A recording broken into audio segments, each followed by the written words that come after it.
मैं कली कली मंडलाने वाला परिंदा था। रुपए पैसे की बहुत ज्यादा ज्यादती थी, और दूसरा मेरी परवरिश में मेरी माँ से ज्यादा मेरे बाप का हाथ था। तो खुश मिजाजी और जिंदगी की रंगीनी से लुत्फ अंदोज होने की आदत मुझे अपने बाप से मिली थी। मैं एक बिगड़ा हुआ बच्चा था, और फिर माँ बाप का एक ही तो था।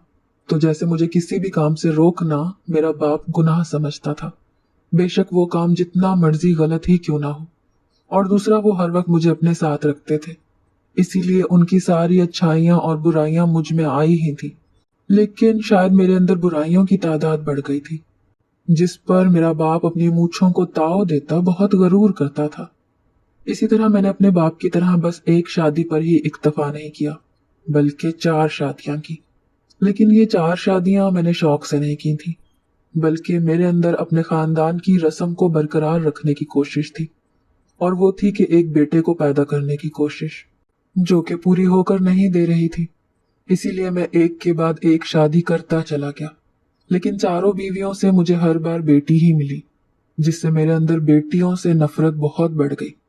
एक बेटे की ख्वाहिश इतनी मुंह जोर हो गई कि मैंने अपने गुस्से में उन्हें घर से निकाल दिया। मैं इतना जालिम और एक बेगैरत बाप था, जिसे अपनी बेटियों की इज्जत की भी कोई परवाह नहीं थी। वक्त गुजरता गया, मेरे बेटे की खुशी पूरी नहीं हो सकी, जिसे देखते मेरे एक मुलाजिम ने मुझे एक कोठे पर जाने का मशवरा दिया। साथ ही बताया कि वहां की तवाइफें पैसे लेकर बेटे पैदा कर देती हैं। मैं ये सुनते बहुत खुश हुआ और कोठे पर जा पहुंचा और बेसब्री से कमरे में बैठा तवाइफ का इंतजार करने लगा। लेकिन मेरा इंतजार जैसे ही खत्म हुआ, मुझे लगा जैसे मैं अपने गांव के बहुत बड़े सरदार का इकलौता बेटा था। मेरे बाबा हमारे गांव के इर्द गिर्द जितने भी और गांव थे, सबके सरदार थे, और यहाँ कोई भी मेरे बाबा से ज्यादा पैसे वाला नहीं था। मेरा बाप भी इकलौता था, इसी वजह से हमारे कोई ज्यादा नजदीकी रिश्तेदार नहीं थे। मेरा बाप एक सरदार था, तो उसकी कुछ अच्छी और बुरी खसलतें दोनों मौजूद थी। मेरा बाप एक अच्छी डेल डोल जिसामत के मालिक थे। हर जगह उनका रोब और दबदबा था। वो यहाँ एक तरफ अपनी अक्लमंदी और दूर अंदेशी से इतने गांव की सरबराही संभाले हुए थे, वहीं वो अपने आप को जिंदगी की रंगीनियों से दूर नहीं रखे हुए थे, बल्कि कभी कभी हमारी बड़ी सी हवेली में और कभी डेरे पर शराब और शबाब की महफिलें सजती, और बाबा अपने दोस्तों के साथ खूब लुत्फानंदोज होते। मेरा बाप भी रिवायती सरदार की तरह एक सख्त तबीयत और गुस्सैल शख्सियत का मालिक था। लोगों की उनके सामने टांगे कांपती थी। वो अक्सर मामलों में बहुत सफाकी से काम लेते थे, जैसे उनके सीने में दिल की जगह पत्थर हो। यहाँ किसी के जज्बात का कोई असर नहीं होता था, लेकिन इसके बावजूद सब लोग उनकी बहुत ज्यादा इज्जत करते थे। दूसरी तरफ मेरी माँ मेरे बाप के बिल्कुल बरक्स थी। वो बहुत नरम और हर वक्त चेहरे पर मुस्कुराहट सजाए रखती। गांव की औरतें अक्सर ही उनके पास जमा रहती और बिला झिझक उनके सामने अपने मसाइल रख देती, उनका हल मांगती, और फिर वाकई में मेरी माँ उनके हर मसले को ऐसे हल करती कि अकल दंग रह जाती, और वो औरतें बहुत खुशी से उनके पास से जाती थी। बेशक वो खुश गुफ्तार और धीमे मिजाज की खातून थी, लेकिन था तो उनका ताल्लुक भी एक सरदार घराने से, इसीलिए मामला फहमी जैसे उनकी घुट्टी में शामिल थी। मैं अपनी माँ से ज्यादा अपने बाबा के नजदीक था, जिसकी वजह से मुझ में सारी खसूसियात भी अपने बाबा से मुशाबिह थी।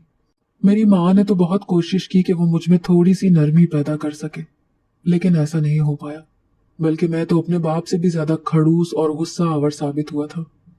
मेरे दिल में अपनी जिन्स के साथ साथ मुखालिफ जिन्स यानी औरतों के लिए भी कोई नरमी नहीं थी। बहुत छोटी सी उम्र से ही मुझे लोगों के दुख दर्द तकलीफ से कोई मतलब नहीं था। बहुत जल्द मैंने शिकार खेलना शुरू कर दिया था। मुझे जानवरों को मारने में जैसे मजा आता था। होश संभालते ही मैंने अपने हर तरफ गरीब लोगों को ही देखा था। कोई भी हम जैसा नहीं था, जिसकी वजह से मैं उकताहट का शिकार होता उनसे बहुत फासले पर रहने लगा था। नए दौर का था तो अपनी शक्ल, दौलत और रुतबे का बहुत अच्छे से एहसास था मुझे, और इस बात पर मैं फख्र से गर्दन अकड़ाए जब दिल चाहता जिस पर मर्जी अपना हुक्म लागू कर देता। मेरे बाबा मुझे ऐसे देखते तो रोकने के बजाय मेरी पीठ थपथपाते, शाबाशी देते, और मुझे ऐसे देखते जैसे उनका सीना फख्र से चौड़ा हो जाता था। मेरी माँ कुछ समझाने की कोशिश करती तो उसे सख्ती से झिड़क देते कि मैं उनका इकलौता बेटा हूँ और बेटों को ऐसा ही बहादुर और दिलेर होना चाहिए। जवानी की दहलीज पर पहुंचते ही मेरी माँ से ज्यादा मेरे बाबा को मेरी शादी की जल्दी थी। انہوں نے امی کو سختی سے منع کر دیا کہ وہ میرے لیے خود کوئی اچھی اور خاندانی لڑکی تلاش کریں گے، یعنی انہیں اس سلسلے میں میری ماں پر بھی اعتبار نہیں تھا، جبکہ مجھے اس متعلق کوئی پرواہ نہیں تھی، کیونکہ شادی کے بغیر ہی میری زندگی بہت رنگین تھی اور بہت سی لڑکیاں میرے ایک اشارے کی ہی منتظر ہوتی تھیں۔ کچھ عرصے بعد ہی بابا کو اپنے ایک دوست کی بیٹی میرے لیے پسند آ گئی۔ میں نے بابا کو ہر اختیار دے رکھا تھا، جس کی وجہ سے وہ لڑکی دیکھتے ہی میری بات پکی کر آئے۔ گاؤں کے سردار کے بیٹے کی شادی تھی، اور وہ بھی اس کی جو گاؤں کا اگلا سردار ہونے والا تھا، جس کی وجہ سے شادی سے بہت دن پہلے ہی ہر جگہ سجاوٹ کی گئی تھی اور عام کھانے کا اعلان کیا گیا تھا، جس کا دل چاہتا آ کر کھانا کھا سکتا تھا۔ میری شادی ایسے دھوم دھام سے ہوئی کہ لوگوں نے شاید زندگی میں پہلی بار ایسی شادی ہوتی دیکھی تھی۔ بہت سے دور نزدیک گاؤں میں میری شادی کے چرچے شادی کے کافی عرصے بعد تک سننے کو ملتے رہے تھے۔ شادی کے کچھ ماہ بعد ہی میری بیوی کی طرف سے خوشی کی خبر ملی تو بابا نے جیسے ایک بار پھر سے اپنے خزانے کے منہ کھول دیے۔ یہ خبر سنتے ہی میں نے اپنی بیوی کے کانوں میں یہ بات ڈال دی تھی کہ مجھے بیٹا ہی چاہیے، کیونکہ یہ ہماری روایت چلی آ رہی ہے کہ پہلا بیٹا ہی ہوگا۔ مجھے اس بات کی زیادہ فکر بھی نہیں تھی، کیونکہ مجھے تو جیسے یقین تھا کہ ایسا ہی ہوگا۔ اپنے باپ کے نقش قدم پر چلتے میں نے اپنی بیوی کو بس ایک حد تک رکھا ہوا تھا۔ وہ مجھ سے کسی قسم کے سوال کا کوئی حق نہیں رکھتی تھی۔ باہر میں جیسے مرضی اپنی زندگی گزار رہا تھا، لیکن مجھے بچہ اپنی خاندانی بہو سے ہی چاہیے تھا، اور وہ بھی بیٹا، کیونکہ لڑکیوں اور عورتوں کے لیے میرے دل میں کوئی خاص اچھے جذبات نہیں تھے۔ تکبر اور غرور مجھ میں کوٹ کوٹ کر بھرا ہوا تھا۔ چہرے پر ہر وقت ایسی سفاکیت ہوتی کہ لوگ میری طرف دیکھنے سے پہلے 100 بار سوچتے تھے۔ زندگی میں راوی چین ہی چین لکھ رہا تھا۔ ہر چیز جیسے میرے اپنے ہی ہاتھ میں تھی۔ جو چاہ رہا تھا وہی ہو رہا تھا، اور جو کام میری ایما کے مطابق نہیں ہوتا تھا اسے میں اپنی پسند کے مطابق ڈھال ہی لیتا تھا۔ بے شک اس سے جتنا مرضی نقصان ہو، مجھے تو بس اپنی پسند سے مطلب تھا۔ پلک جھپکتے ہی 9 ماہ کا عرصہ گزرا تو میری بیوی نے ایک بیٹی کو جنم دیا، جس سے میرا غرور اور تکبر مجھے منہ چڑھانے لگے۔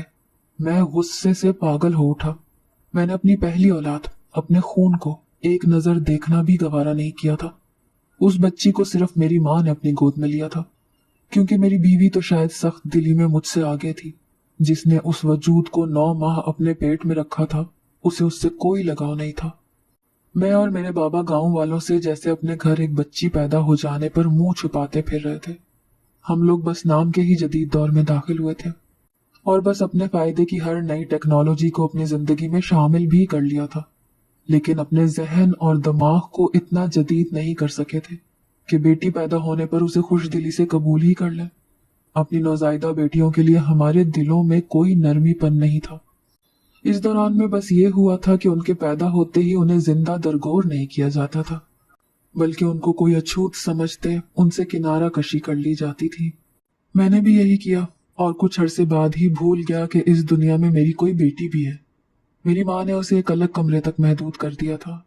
اپنے بابا کی پسند کردہ بیوی میں میری پہلے ہی دلچسپی بہت کم تھی، اور اب تو اس پر ایک بیٹی پیدا کرنے کا جرم عائد ہو چکا تھا، تو میں نے بالکل ہی اس کی طرف دیکھنا ہی چھوڑ دیا تھا۔ اور وہ جو اس امید پر اپنی بیٹی کو خود سے الگ کر گئی تھی کہ میں اس کے اس عمل کو پسند کرتے دوبارہ اس کی طرف متوجہ ہو جاؤں گا، تو یہ اس کی خام خیالی ہی ثابت ہوئی تھی، اور وہ دل محسوس کر رہ گئی تھی۔ اس کے بعد میں نے اپنی مرضی کرتے اپنی پسند کردہ لڑکی سے نکاح کرتے اسے گھر لے آیا تھا، کیونکہ بابا کی خواہش بڑھنے لگی تھی کہ انہیں پوتا چاہیے، اور وہ اسی وجہ سے میری نئی بیوی کو دیکھ کر خاموشی اختیار کر گئے تھے۔ شاید سمجھ گئے تھے کہ میں اپنی پہلی بیوی سے بیزار ہو گیا ہوں اور دوبارہ اس کی طرف راغب نہیں ہوں گا۔ جب میری دوسری بیوی کو ماں بننے کی خبر ملی تو میری ماں اور میری دوسری بیوی نے ہر وہ طریقہ اپنایا جس سے انہیں امید تھی کہ بیٹا ہی پیدا ہوگا، جبکہ میری پہلی بیوی سوتن کو دیکھ کر جلتی رہتی اور دل میں بددعائیں دیتی کہ بیٹی ہی ہو۔ اس بار بابا کو پہلے سے بھی زیادہ اس وقت کا انتظار تھا جب انہیں پوتے کی خوشخبری ملتی، لیکن اس معاملے میں ہماری کوئی کوشش، کوئی ترغیب، کوئی ٹوٹکا اور کوئی تعویذ کام نہیں کر پایا، اور اللہ نے مجھے پھر سے بیٹی سے نواز دیا۔ دوسری بار بیٹی کا سنتے ہی میرا دل کیا کہ میں اسے قتل کر دوں۔ شاید اس سے اگلی بار مجھے بیٹی کے پیدا ہونے کی خبر سننے کو نہ ملے۔ میں نے اس خبر کے بعد کئی دن گھر کا رخ ہی نہیں کیا۔ और खुद को शराब के नशे में गुम किए रखा। अब तो मुझ पर जैसे जिद सी सवार होने लगी थी और मेरे अंदर बेटे की ख्वाहिश जोर पकड़ने लगी थी। मेरा बस नहीं चलता था कि मैं किसी भी तरीके से एक बेटे का बाप बन जाऊं। मुझे बाबा अलग मुझे पोते और बेटे के लिए उकसाते रहते थे, जिसकी वजह से मेरा दिमाग भी इस बात से आगे कुछ सोचने का कायल ही नहीं होता था। पता नहीं मेरी किस्मत में क्या लिखा था, मुझे कुछ समझ नहीं आता था।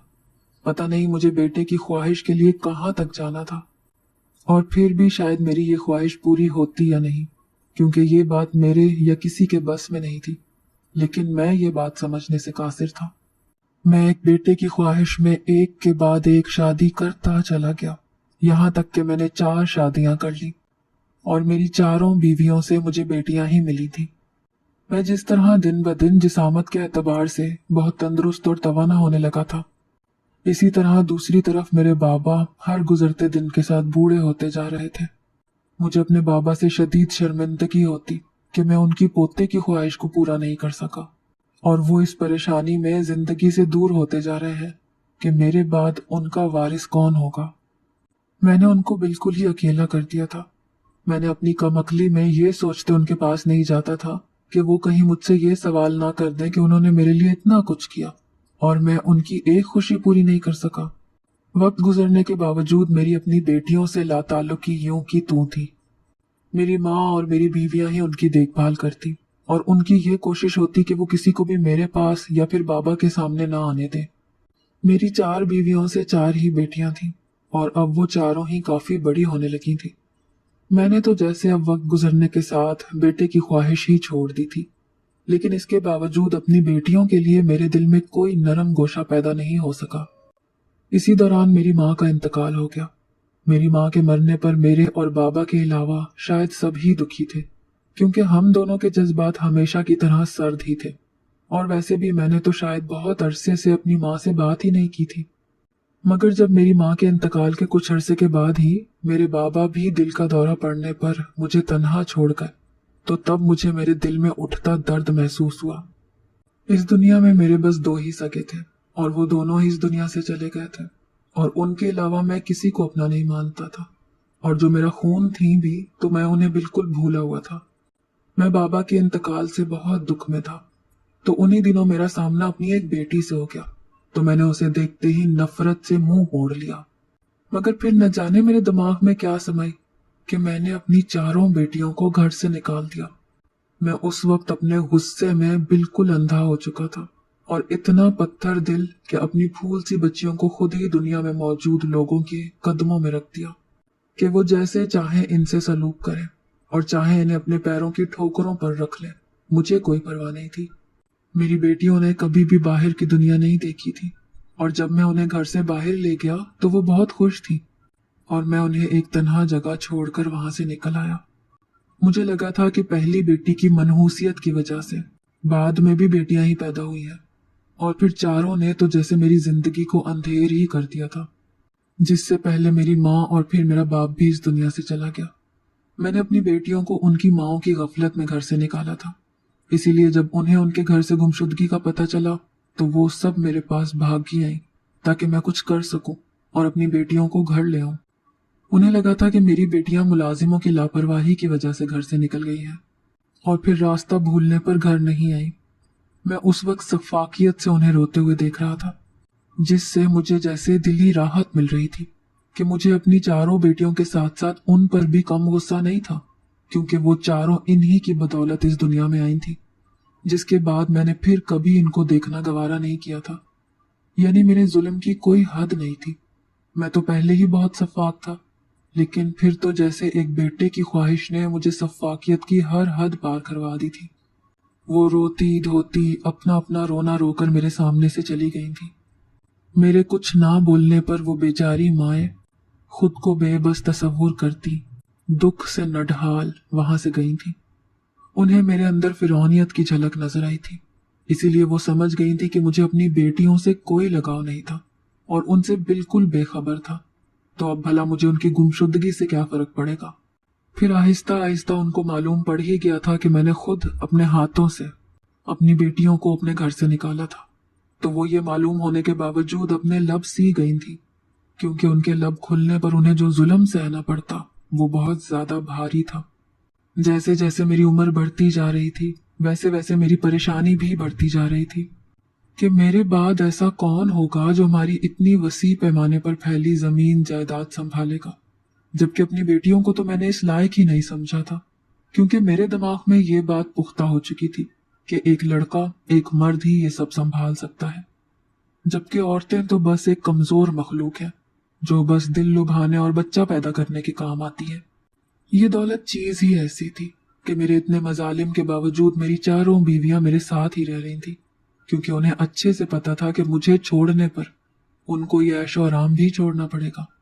चारों ही इस दौलत के लालच में मेरी तरफ बढ़ी थी। उनके मुताबिक मैं उनकी सोचों और उनके लालच से वाकिफ नहीं हूं, लेकिन मैं अपनी जीरक नजरों से सबके दिल का हाल जानता था कि कौन कितना अमीर है और कौन दौलत की वजह से मेरे साथ है। इसी फहमो फरासत की वजह से मैं अब तक अपने दुश्मनों को जेर करता आया था। मैं बुढ़ापे की तरफ गामजन था जब एक दिन मेरे एक वफादार मुलाजिम ने मुझे एक सलाह दी। वो मुलाजिम बाबा के जिंदा होते हुए से मेरे साथ था। वो भी मेरे लिए इसी तरह दुखी था जैसे मैं खुद के लिए बेटा ना होने पर बहुत ज्यादा परेशान और दुखी था। उसने मेरी परेशानी और उदासी को दूर करने के लिए मुझे एक कोठे पर जाने को कहा, तो मैंने उसके मशवरे पर उसे घूरा था। मुझे कोठे और कोठे की तवाइफों का बुरा नहीं लगा था, बल्कि उसका मुझे खुद से कोठे पर जाने का कहना मुझे नागवार गुजरा था, क्योंकि मैं अपनी आज तक की जिंदगी में कभी किसी कोठे पर नहीं गया था, बल्कि वहां की हर अच्छी से अच्छी तवाइफ मेरे एक बार कहने पर खुद चलकर मेरे पास आ जाती थी, जिससे मैं अपने बलबूते पर बहुत फख्र किया करता था कि मैं उन कोठे जैसी छोटी जगहों पर नहीं जाता। मेरी घूरी पर मेरा मुलाजिम बेचारा घबरा सा गया। उसने नजरें झुकाते जल्दी से कहा कि सरकार, मेरे कहने का मतलब ये था कि आप एक बार जिस कोठे का पता मैं दे रहा हूँ वहां चले जाएं। मजबूरी जो है, लेकिन मैं सिर्फ इसलिए नहीं कह रहा कि वहां आपकी उदासी का सामान है, बल्कि इसलिए कह रहा हूं क्योंकि मुझे पता चला है कि वहां कुछ ऐसी नई तवाइफें आई हैं जो पैसा लेकर बच्चे पैदा करके देती हैं, और बच्चा भी शर्तिया बेटा ही होता है। इसीलिए आपके बेटे की ख्वाहिश को मद्देनजर रखते हुए मैं ये मशवरा दे रहा हूँ। इसी में सबका भला था। उसकी इस बात पर मैं सोचने पर मजबूर हो गया था कि अगर वाकई ऐसा हो जाता तो मुझे बेटे की खुशी मिल जाती, मुझे मेरा वारिस मिल जाता। लेकिन उस एक बेटे की ख्वाहिश ने मुझे कहाँ घुटने टेकने पर मजबूर कर दिया था, मैं सोच भी नहीं सकता था। बल्कि शायद मेरा गरूर, मेरा तकब्बुर, जिसका नशा मेरे सर पर चढ़ा हुआ था, उस नशे के उतरने का वक्त अब करीब ही था। और फिर नशा उतरते मैं जिंदा भी रह पाता या नहीं। लेकिन अभी तो मैं इस वक्त सिर्फ अपनी ख्वाहिश को पूरा करने का ख्वाब देख रहा था और पूरी दिल जमी से अपने मुलाजिम की बात सुन रहा था, जो कि अब मुझे कोठे पर जाने और अगला इलाहे अमल बता रहा था। उसने जो प्रोग्राम बनाया था मैं उससे 100% मुत्तफिक था। उसके कहने के मुताबिक मुझे बस एक बार कोठे पर जाना था, क्योंकि वो तवाइफें खुद से किसी के पास नहीं जाती थी, और उसके बाद बेटा पैदा होने पर मैं उसे अपनी किसी बीवी की गोद में डाल देता और किसी को कानों कान खबर भी नहीं होनी थी। वो जो भी था, खून तो वो मेरा ही होने वाला था, और ये बात मेरे दिल के इत्मीनान के लिए काफी थी। इसके लिए किसी तवाइफ की मदद लेना पड़ रही थी तो मैं इस बात को अपनी खुशी में सोचना नहीं चाहता था। इसके बाद काफी सोच विचार के बाद मैंने अपने मुलाजिम के सामने हामी भर ली थी और फिर एक रात मुकर्रर करके उसके पास से उठाया था। लेकिन जिस रात मुझे कोठे पर जाना था, मेरे दिल की कैफियत बहुत अजीब सी थी। मुझ पर ऐसी घबराहट तारी थी जैसे मैं पहली बार किसी गैर या फिर नामहरम औरत के पास जा रहा हूँ। मुझे लग रहा था जैसे मेरी टांगें भी कपकपा रही हैं। मगर मैं सर झटकते गाड़ी में बैठकर कोठे की तरफ रवाना हो गया था कि अब बुढ़ापा आ रहा है तो बस उसी के ये सारे असरात हैं।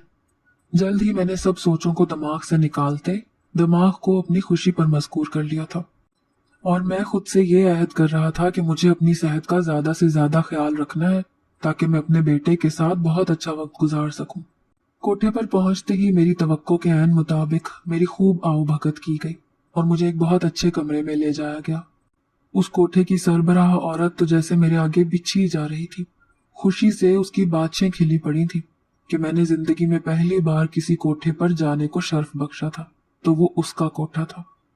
میں نے زیادہ دیر نہ کرتے اپنا مطالبہ اس کے سامنے رکھا، جسے سنتے کچھ پل کو وہ خاموش ہوئی اور پھر دوبارہ ویسے ہی خوش اسلوبی سے بولی کہ اس کام کے لیے اس کے پاس بہت سی نئی لڑکیاں ہیں اور وہ پہلی بار ان کے سامنے ہی ان لڑکیوں کو لے کر آئے گی، ان میں سے وہ جس لڑکی کا مرضی انتخاب کر سکتا ہے۔ اس نے کہا کہ وہ سب لڑکیاں ہی ایک سے بڑھ کر ایک ہیں، تو ان کے لیے مجھے بھاری رقم ادا کرنی پڑے گی۔ میں نے جلدی سے اس کے منہ مانگی رقم ادا کر دی اور لڑکیوں کو جلد بلانے کا کہا۔ میں نے اسے کہا بھی کہ وہ کسی بھی بس ایک لڑکی کو بھیج دے، کیونکہ مجھے تو بس اپنے کام سے مطلب تھا، لیکن وہ اپنی آنکھیں مٹکاتے کمرے سے چلی گئی اور میں انتظار میں بیٹھ گیا۔ دل کا گھبرانا تھا کہ بڑھتا ہی جا رہا تھا۔ تھوڑی دیر بعد کمرے سے باہر بہت سی لڑکیوں کے ہنسنے اور ان کے پیروں میں بندے گھنگروؤں کی آوازیں آنے لگی۔ میری نظر دروازے پر ٹک گئی تھی۔ 3-4 لڑکیاں ایک ساتھ کمرے میں داخل ہوئی اور وہ چاروں گھونگھٹ میں تھی۔ میں نے ان کے گھونگھٹ کو بیزاری اور کوفت سے دیکھا، جو مردوں کے دل للچانے کے جیسے ہر ہنر سے واقف تھی۔ میرے کچھ کہنے سے پہلے ہی انہوں نے ایک ساتھ اپنے چہروں پر سے اپنے ریشمی دوپٹے ہٹائے اور ان کے ہٹتے ہی جیسے میری آنکھیں پھٹی کی پھٹی رہ گئیں۔ وہ چاروں لڑکیاں کسی بھی قسم کے میک اپ اور زیور سے پاک چہرہ لیے کھڑی تھیں، لیکن میرا آنکھوں کا پھٹنا صرف ان کا صاف ستھرا چہرہ دیکھ کر نہیں تھا، بلکہ ان کے چہروں سے نظر آتی مشابہت تھا، اور وہ مشابہت جیسے میرا دل رکنے کا سبب بن رہی تھی۔ میرا ایک ہاتھ بے ساختہ اپنے دل کے مقام پر پڑا تھا۔ یہاں پر جو درد پہلے کافی دیر سے ہلکا ہلکا محسوس ہو رہا تھا، اب جیسے بڑھنے لگا تھا۔ وہ چاروں لڑکیاں کوئی اور نہیں بلکہ میری گھر سے نکالی ہوئی اپنی بیٹیاں تھیں، جو اب میرے سامنے طوائف کی شکل میں موجود تھی۔ جی سردار صاحب، بتائیے کون سی لڑکی چاہیے؟ کوٹھے کی میڈم مٹکتے ہوئے کمرے میں آئی، لیکن کمرے میں آنے کے بعد میری اور سامنے موجود لڑکیوں کی حالت دیکھتے وہ ایک دم سے چپ ہوتے جیسے معاملے کو سمجھنے کی کوشش کرنے لگی، جبکہ وہ چاروں لڑکیاں آنکھوں میں ایسی اجنبیت لیے مجھے گھور رہی تھی جیسے وہ آنکھوں سے ہی مجھے مار دیں گی۔ اور واقعی میں ان کی آنکھوں میں موجود اپنے لیے ایک عجیب سے تاثر سے ہی مر رہا تھا۔ میں نے ساری زندگی گند میں گزارتے کبھی سوچا بھی نہیں تھا کہ میں اپنے بیٹے کی خواہش پوری کرنے کے لیے کبھی اپنی بیٹیوں کے سامنے آ جاؤں گا۔ میں جتنا مرضی گند سے لتھڑا تھا، ظالم تھا، سفاک تھا، اپنی بیٹیوں سے نفرت کرتا تھا، لیکن میں پھر بھی مر کر بھی ان کے لیے ایسا سوچ بھی نہیں سکتا تھا۔ یہ میرے مرنے کے لیے ڈوب مرنے کا مقام تھا، اور شاید میں مر ہی رہا تھا۔ اپنے سامنے موجود اپنی بیٹیوں کی حالت سے مجھے اچھے سے پتہ چل گیا تھا کہ وہ اچھے سے جانتی ہیں کہ ان کا خریدار کون ہے۔ میں اس دن زندہ تو بچ گیا تھا، لیکن میں نے خود کو ایک کمرے میں محدود کر لیا تھا۔ اس کے بعد میں نے کبھی باہر کی دنیا نہیں دیکھی اور اپنا سب کچھ اپنی بیٹیوں کو سونپتے اپنے گناہوں کا کفارہ ادا کرنا چاہا تھا۔ اور وہ چاروں گھر آ بھی گئی تھی، لیکن صرف اپنی عزت محفوظ کرنے کے لیے، کیونکہ انہوں نے مجھے معاف نہیں کیا تھا اور یہی میری سزا تھی۔